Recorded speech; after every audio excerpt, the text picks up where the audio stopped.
Kulang lang sila, pero kami ang nasa forefront ng pagpapapirma. Oo. Wala Okay. naman, palagay ko, wala namang masama na tumanggap ng tulong Okay. sa Madam mga Chair. congressmen. Kami po sa pirma, for the record, we are against any form of vote buying, bribery, or aid in exchange for signatures. Dumalo sa pagdinig si Sagip Party List Representative Rodante Marcoleta.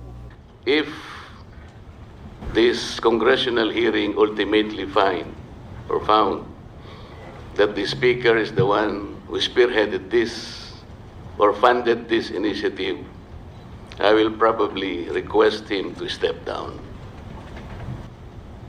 Pero kung hindi po siya naman, bakit hindi po natin kinonsentrate kay Anthony Abad? Siya po yung bida dito eh.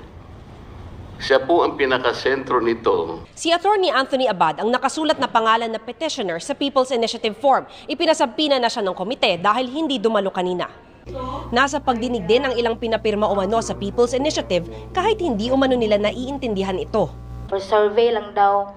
Survey lang daw. Okay. Tapos na sila papirmahan sa ako. Meron sila papirmahan sa akin.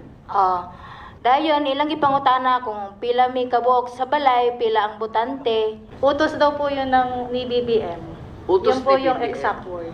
Ay, ganon. At sumusunod lang sila. Opo.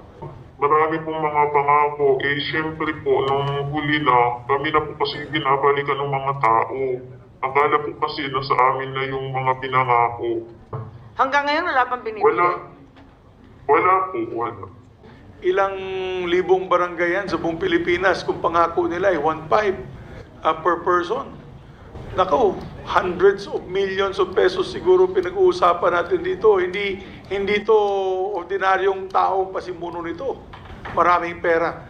Para sa GMA Integrated News.